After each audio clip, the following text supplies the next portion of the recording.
السلام علیکم ورحمۃ اللہ وبرکاتہ۔ الحمد للہ رب العالمین والعاقبۃ للمتقین والصلاۃ والسلام علی رسولہ الکریم۔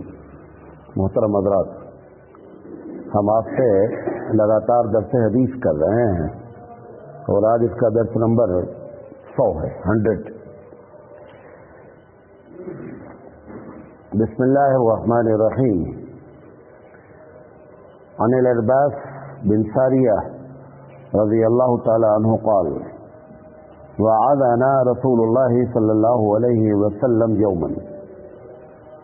عرباس بن ساریہ رضی اللہ تعالی عنہ سے روایت ہے، کہتے ہیں کہ نبی کریم صلی اللہ علیہ وسلم نے ہم کو تقریر کی، واعظ کیا ایک دن بعد صلاۃ الغداۃ، فجر کی نماز کے بعد، موعظۃً، بہترین قسم کی باتیں بتائی، ذرفت منها العیون، ہماری آنکھوں سے آنسو جاری ہو گیا، ووجلت منها القلوب، اور ہمارے دل لرز گئے۔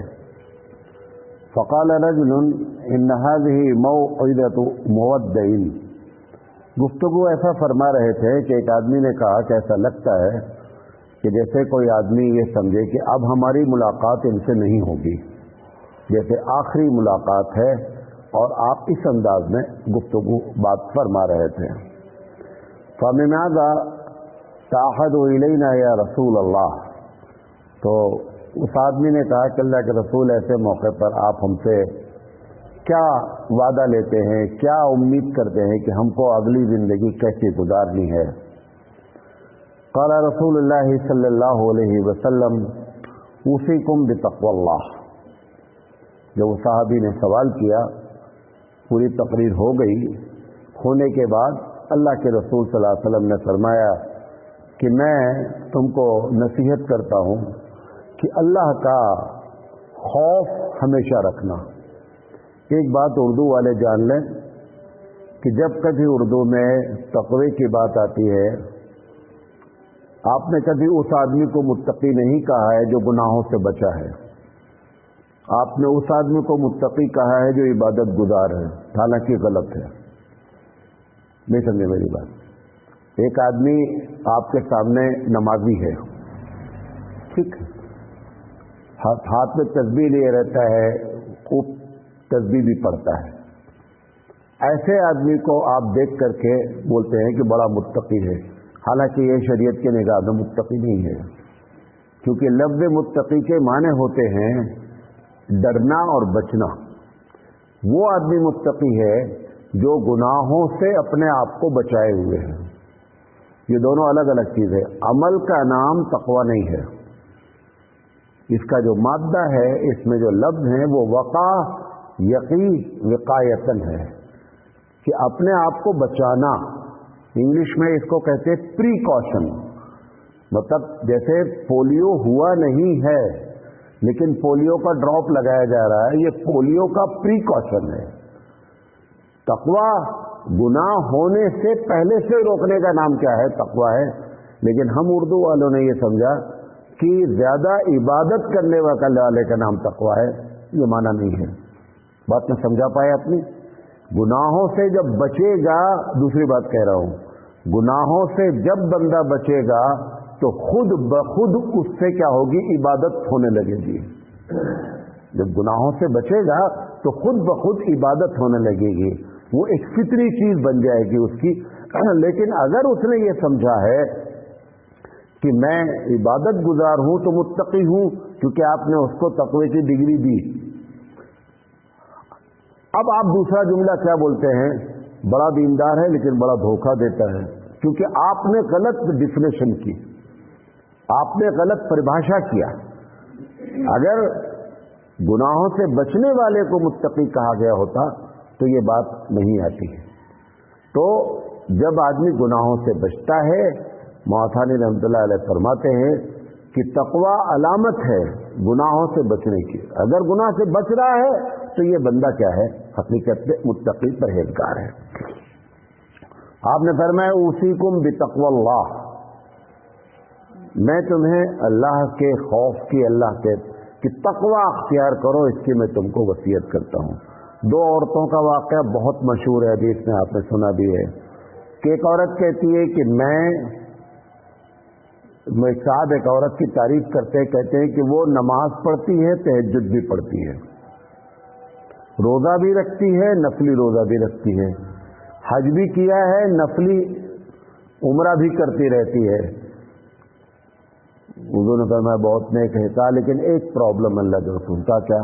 کہا بازو والے کو ستاتی بہت ہے۔ اب آپ دیکھیے ساری عبادت ہے، حضور نے فرمایا فہیہ فی النار، یہ جہنم میں جائے گی۔ کیا فرمایا؟ یہ جہنم میں جائے گی۔ کیا پرابلم ہوئی؟ پرابلم کہاں آئی؟ عبادت تو بہترین آپ کے لحاظ سے یہ متقیہ عورت ہے، لیکن پرابلم کیا ہوئی کہ گناہوں سے نہیں بچی۔ آپ نے فرمایا کہ فہیہ فی النار، جہنم میں جائے گی۔ مطلب کیا ہے کہ جہنم میں جا کر سزا بھگتے گی، اس کے بعد جنت میں جائے گی، لیکن ڈائریکٹ جنت میں جانے والی عورت نہیں ہے۔ دوسرا واقعہ ایک عورت کے بارے میں کہ اللہ کے رسول روزہ نماز فرائض ادا کرتی ہے، نفلی صدقات وغیرہ نہیں دیتی ہے، نفلی روزے نہیں رکھتی ہے، لیکن بازو والے اس سے بہت خوش ہیں۔ آپ نے فرمایا فہیہ فی الجنہ، یہ جنت پہ جائے گی۔ یہ متقی ہے۔ یہ کیا ہے؟ یہ متقی ہے۔ یہ ہے تقوی کی ڈیفینیشن۔ ایک بات۔ دوسری چیز، تقوی کبھی بھی فطرت کے خلاف عمل کا نام نہیں ہے۔ یہ سمجھے بات۔ تقوی جو ہماری فطرت ہے، مثال کے طور پر انسان کی فطرت ہے شادی کرنا۔ ایک آدمی کہہ رہا ہے کہ بہت متقی پرہیزگار ہے، دنیا سے کوئی مطلب نہیں ہے، شادی تک نہیں کیا ہے، یہ دوسری غلط فہمی اس کو لاحق ہو گئی ہے۔ ساری دنیا اسی غلط فہمی میں ہو کر کے اس نے سنیاس لے لیا، کسی نے جنگل میں جا کر زندگی گزارنے کا فیصلہ کیا۔ وہ یہ سمجھ رہا ہے کہ فطری چیزوں کو دبا دینے کا نام کیا ہے؟ تقوی ہے۔ یہ بھی اسلام کے ایک دم خلاف ہے۔ ساری دنیا یہی کر رہی ہے، اور اگر آپ نے بھی وہی کر دیا، جملہ اگر آپ نے بول دیا نہیں دنیا سے کوئی مطلب نہیں، حتیٰ کہ شادی بیاہ تک نہیں کیا ہے، اگر یہ شادی بیاہ نہ کرنا تقوی ہوتا تو حضور اکرم صلی اللہ علیہ وسلم پھر تو متقی ہو ہی نہیں پائیں گے آپ کے لحاظ سے۔ بات نہیں سمجھے؟ تو دوسری چیز کیا ہے؟ جو انسان کا نیچر ہے، جو انسان کی فطرت اللہ نے رکھی ہے، اس کے خلاف کبھی بھی تقوی نہیں ہو سکتا ہے۔ ایک آدمی کو پیسے سے محبت ہے، اس پیسے کو جہاں ضرورت ہے وہاں وہ خرچ بھی کرتا ہے، زکات دیتا ہے، غریبوں کی مدد کرتا ہے۔ وہ جو پیسے سے محبت ہے یہ اس کی فطرت ہے، کس کی؟ اس کی نہیں، پورے انسان کی۔ اگر وہ آپ بولے نہیں یہ تو بڑا پیسے سے پیار کرتا ہے، پیار کرتا ہے، گناہ کب ہوگا، تقوی کے خلاف کب ہوگا؟ جب وہ پیسے کا غلط استعمال کرے گا، ورنہ وہ یہ پیسے سے محبت ہونا کوئی تقوی کے خلاف ہے نہیں۔ عبد الرحمن بن عوف ہے، بہت مالدار ہے، ایسے سینکڑوں صحابہ ہیں۔ کیوں؟ اگر آپ پیسے سے نفرت کرا دیں گے، اس مسجد میں ماربل لگایا گیا ہے، یہ پیسے سے لگایا ہے یا تمہاری تہجد کی نماز سے لگایا ہے؟ پیسے سے لگا۔ اگر آپ ایسی تقریر کر دیں گے اور پیسہ کمانا بند کر دے گا تو تمہارا مدرسہ چلے گا، نہ مسجد چلے گی، خود بھی نہیں چلے گا۔ اور اگر پیسہ اتنا برا ہے تو قرآن مجید میں یہ کہنے کی ضرورت نہیں تھی کہ جب تمہارے ابا مر جائے، جب تمہاری اماں مر جائے تو وراثت تقسیم کرو۔ جب پیسہ ہی برا ہے تو وراثت کی تقسیم کرنے کا سسٹم کیوں بتائے گا؟ وہ تو یہ بتائے گا کہ پیسہ ہے ہی نہیں، پیسہ ہی نہیں۔ وہ تو کہہ رہا ہے کہ پیسہ جمع کیا تو ایسے تقسیم کرو، تو جمع کرنا پیسے کا تھوڑا ناجائز ہوا۔ پیسہ غلط طریقے سے جمع کرنا، پیسہ غلط طریقے سے خرچ کرنا، ورنہ پیسے سے محبت سب کو ہے۔ یہ کوئی فطرت کے، یہ تقوی کے کوئی خلاف نہیں ہے۔ قرآن مجید نے کہا زُيِّنَ لِلنَّاسِ حُبُّ الشَّهَوَاتِ مِنَ النِّسَاءِ وَالْبَنِينَ وَالْقَنَاطِيرِ الْمُقَنطَرَةِ، کہ اللہ نے محبت ڈالی ہے کس چیز کی؟ عورت کی، اولاد کی، روکڑے کی، پیسے کی محبت۔ کوئی اگر یہ بولتا ہے کہ مجھے پیسے سے دلچسپی نہیں ہے، ہو سکتا ہے، لیکن میں پیسہ ایک دم جو بول رہا ہے وہ سب سے زیادہ پیسہ کمانے کے چکر میں لگے ہیں مولانا صاحب، وہ زیادہ لگے ہوئے ہیں، آپ کو بیوقوف بنا رہے ہیں، آپ کو غلط میسج پاس کیا جا رہا ہے۔ پیسہ خاص کر بھارت کے مسلمانوں کے لیے تو پیسہ بہت ضروری ہے، کیونکہ آپ کا کوئی بھی دینی کام سرکار نہیں کرتی ہے، آپ کو خود کرنا ہے، آپ کو خود کرنا ہے۔ جب حضور صلی اللہ علیہ وسلم نے اپیل کیا کہ قحط پڑ گیا ہے تو کون حصہ لیا؟ پیسے والے۔ اب اگر پیسے والے ہی نہیں ہوتے، پیسہ کمانا ہی، پیسہ رکھنا ہی جرم ہوتا، تقوی کے خلاف ہوتا، تو پتہ چلا کہ سارا معاملہ خراب جاتا۔ یہ سب بھارتی مسلمانوں کی اکثریت کی غلط فہمیاں ہیں اور اس کو ہم بیان نہیں کر پاتے صحیح، لہذا نتیجہ یہ نکلتا ہے کہ ہم اپنے طور پر یہ بات کہتے رہتے۔ کل ابھی جو حدیث گزری، وہ آدمی تینوں آ کے کیا بولتے ہیں کہ میں تقوی اختیار کروں گا، 21 طریقے سے پوری رات نماز پڑھوں گا، یہی بولا نا بندہ وہ۔ دوسرا کیا بولا کہ میں لگاتار روزہ رکھوں گا۔ تیسرا کیا بولا؟ میں شادی نہیں کروں گا۔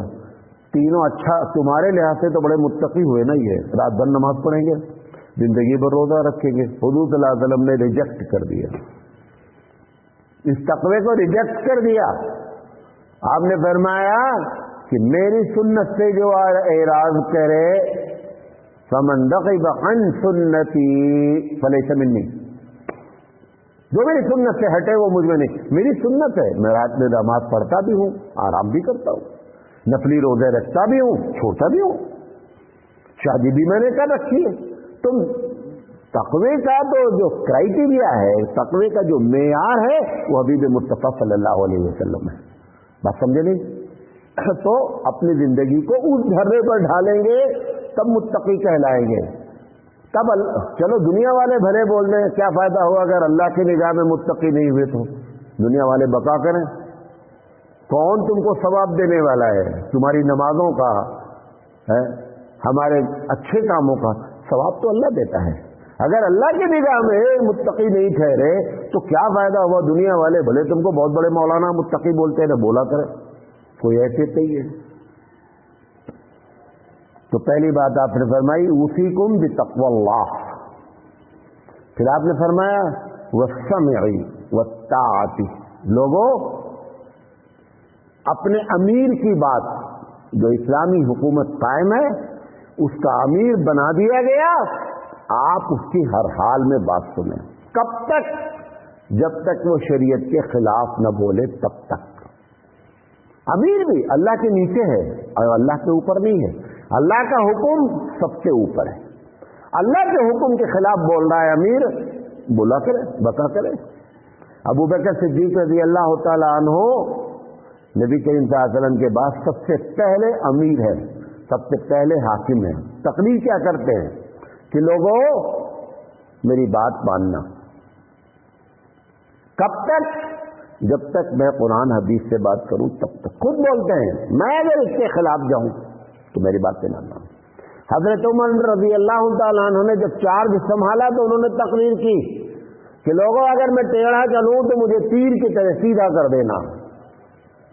اور کئی مثالیں ہمارے سامنے موجود ہیں کہ انسان ہے، عمر بھی کوئی فرشتے تو ہے نہیں، آرڈیننس پاس کر دیا، ایک حکم جاری کر دیا بحیثیت امیر کے کہ لوگ اپنی مہر کو کم کریں، یہ جو زیادہ زیادہ مہریں رکھی جا رہی ہیں آج سے قانونی لحاظ سے یہ گویا کہ جرم ہوگا۔ حضرت عمر رضی اللہ تعالیٰ عنہ نے اور میٹنگ کر کے، کونسل بلا کر کے لوگوں سے مشورہ کر کے پاس کیا۔ پھر الصلاۃ الجامعہ یہ طریقہ ہوتا تھا آرڈیننس کو پہنچانے کا کہ لوگوں آپ سے یہ قانون نافذ۔ مدینے کی مسجد میں لوگ آ گئے کہ کیا نیا قانون آیا ہے۔ حضرت عمر رضی اللہ تعالیٰ نے کہا کہ لوگ بہت بڑی بڑی رقم مہر میں رکھ رہے ہیں، یہ ختم ہونا چاہیے، یہ غلط ہے۔ سب لوگ سن مارے بیٹھے تھے، ایک بڑھیا پیچھے بیٹھی تھی۔ اس نے کہا عمر تم کون ہوتے ہو؟ انہی عمر نے کہا تھا نا کہ میں اگر غلط کہوں تو مجھے سیدھا کرنا، اسی کا نام ڈیموکریسی ہے، اسی کا نام جمہوریت اسلامیہ ہے۔ کہا اس بڑھیا عورت نے کہا کہ عمر تم کون ہوتے ہو مہر کو متعین کرنے والے؟ قرآن مجید میں اللہ نے جو لفظ استعمال کیا ہے کہ اگر تم نے اپنی بیویوں کو روکڑوں کا تم نے بھنڈار دیا ہے تو بھی ادا کرو، اللہ نے وہاں مہر کو متعین نہیں کیا، بہت بڑی رقم کا ذکر کیا ہے کہ اگر وہ بھی تم نے اپنی بیویوں کو دیا ہے، مہر باندھا ہے تو پورا کرو۔ اگر اللہ متعین نہیں کیا تو عمر تم کون ہوتے ہو متعین کرنے والے؟ جیسے بڑھیا کی بات سنی عمر رضی اللہ تعالیٰ عنہ کو فوراً کلک کر گیا کہ غلطی ہو گئی۔ انہوں نے کہا بڑھیا سچ کہتی، عمر غلطی تو ہے۔ یہ ہے چیز تقویٰ، یہ ہے چیز سماع اور اطاعت۔ سماع اور اطاعت کب تک؟ جب تک قرآن حدیث کے مطابق ہے تب تک۔ یہ مطلب نہیں ہے کہ امیر صاحب نے بات کہہ دیا ہے، چاہے مناسب ہے، ہو سکتا ہے ہم کو اچھی نہ لگتی، وہ بات نہیں کرائٹیریا ہے۔ قرآن حدیث سے ٹکرانی نہیں چاہیے بات۔ قربانی جتنی بڑی بھی دینی ہو، اب تاکہ جان دینے کی بات ہو دی جائے گی، لیکن قرآن حدیث کے خلاف۔ ایک امیر کا واقعہ ہے کہ آگ جلا کر کے کہا اس میں کود جاؤ، انہوں نے کہا ہم ایسی جگہ پہ تمہاری بات نہیں مانیں گے۔ یہ کون سی بات ہے؟ خودکشی کرنا کہاں ہے؟ یہ کیسا ہو سکتا ہے؟ لہذا حضور نے فرمایا وَالسَّمْعِ وَالطَّاعَةِ، پھر آپ نے فرمایا وَإِنْ عَبْدٌ حَبْشِيٌّ، اور اگر وہ اسلامی حکومت کا امیر حبشی غلام ہی کیوں نہ ہو یا حبشی ہی کیوں نہ ہو، مطلب حبشی اس وقت کا سب سے گرا ہوا سوسائٹی میں ایک طبقہ تھا، جن کے پاس علم بھی کم تھا، جن کے پاس خوبصورتی نہیں تھی، کم پڑھے لکھے لوگ تھے۔ آپ نے فرمایا اگر اس کا بھی انتخاب کر لیا گیا ہے کہ یہ امیر ہے، ایک امیر ہوتا ہے کہ ہم امیر ہیں، ایک امیر ہوتا ہے کہ لوگ جیسے ابو بکر امیر ہیں، امیر اگر انتخاب کر لیا گیا تو پھر آپ کو اختیار نہیں ہے کہ آپ اس کی بات مانیں یا نہ مانیں۔ اور یہ بھی بتا دیں، یہ جو ہمارے یہاں امیر کا سلسلہ ہے کہ 4 سال 5 سال کے لیے امیر بنتے، یہ کوئی اسلامی طریقہ نہیں ہے، یہ انگریزوں کا بنایا ہوا طریقہ ہے۔ 4 سال کے لیے پریسیڈنٹ بنے گا۔ ابو بکر کب کتنے دن کے لیے بنے امیر؟ تا حیات۔ حضرت عمر کتنے دن کے لیے امیر رہے؟ تا حیات۔ یہ اسلامی طریقہ نہیں ہے امیروں کے لیے وقت کو متعین کرنا۔ بہرحال یہ ایک الگ ٹاپک ہے۔ تو امیر اگر حبشی ہے اور غلام ہے پھر بھی آپ اس کی بات مانیں گے ہر حال میں، چاہے وہ جیسا بھی ہو۔ پھر آپ صلی اللہ علیہ وسلم نے فرمایا کہ فَإِنَّهُ مَنْ يَعِشْ مِنْكُمْ يَرَى اخْتِلَافًا كَثِيرًا۔ اس صحابی نے پہلے ہی کہا کہ ایسی گفتگو آپ فرما رہے ہیں گویا اپنے زندگی کی آخری بات کہہ رہے ہیں۔ حضور صلی اللہ علیہ وسلم نے فرمایا کہ تم میں سے جو لوگ زندہ رہیں گے، تم میں سے جو لوگ زندہ رہیں گے، خوب اختلاف دیکھیں گے، خوب اختلاف دیکھیں گے۔ ہر آدمی ایک پارٹی بنائے گا، ہر آدمی ایک فرقہ لے کے کھڑا ہوگا، ہر آدمی اپنے اپنے مسلک کی باتیں کرے گا، اپنے اپنے علماء کی باتیں کرے گا۔ حضور نے فرمایا یرا اختلافاً کثیراً، زبردست قسم کا خوب اختلاف کریں گے لوگ۔ اب اختلاف کرنے والا کرنے کی جو بات کہہ رہے ہیں اللہ کے رسول صلی اللہ علیہ وسلم، تو اب اس اختلاف سے بچنے کا طریقہ کیا ہوگا؟ کیا اختلاف کریں گے؟ کیا اختلاف کریں گے؟ آپ نے فرمایا کہ وَإِيَّاكُمْ، اس کے بعد یہ بھی نصیحت، وَإِيَّاكُمْ، لوگوں بچتے رہنا، وَمُحْدَثَاتِ الْأُمُورِ، نئے نئے کام نہیں شروع کرنا، نئے نئے کام نہیں شروع کرنا۔ نئے نئے کام سے مراد کیا ہے؟ بات کس کی جا رہی ہے؟ شریعت کی۔ شریعت میں اپنی طرف سے نئے نئے کام نہیں شروع کرنا۔ جو سیدھا سادہ اسلام اللہ نے اپنے رسول کے ذریعے بتایا ہے اس پر عمل کرنے کی کوشش کرنا۔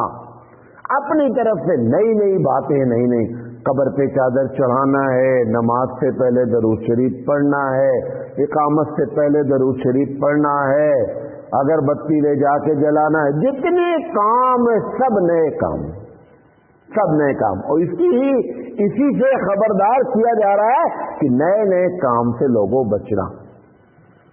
ابھی حدیث باقی ہے، یہ انشاءاللہ اس پر بات کریں گے کہ نئے کام تو یہ جو میں کر رہا ہوں، ریکارڈنگ کر رہا ہوں، یہ بھی نیا کام ہے، ابھی چشمہ لگایا ہوں، یہ بھی نیا کام ہے کہ نہیں؟ تو وہ نئے کام سے مراد کیا ہے؟ کون سا کام آپ ایگزیکٹ پکڑ لے کہ یہ نیا کام اگر میں کیا تو پھنس جاؤں گا، یہ نیا کام کیا تو نہیں پھنسوں گا انشاءاللہ زندگی رہی۔ تو کل بات کریں گے۔ اللہ تعالیٰ سے دعا ہے کہ اللہ تعالیٰ کہہ رہے تھے دادا عمل کرنے کی توفیق عطا فرمائے۔ وآخر دعوانا ان الحمد للہ رب العالمین۔ سبحان اللہ وبحمدہ، سبحانک اللہم وبحمدک، اشہد ان لا الہ الا انت، استغفرک واتوب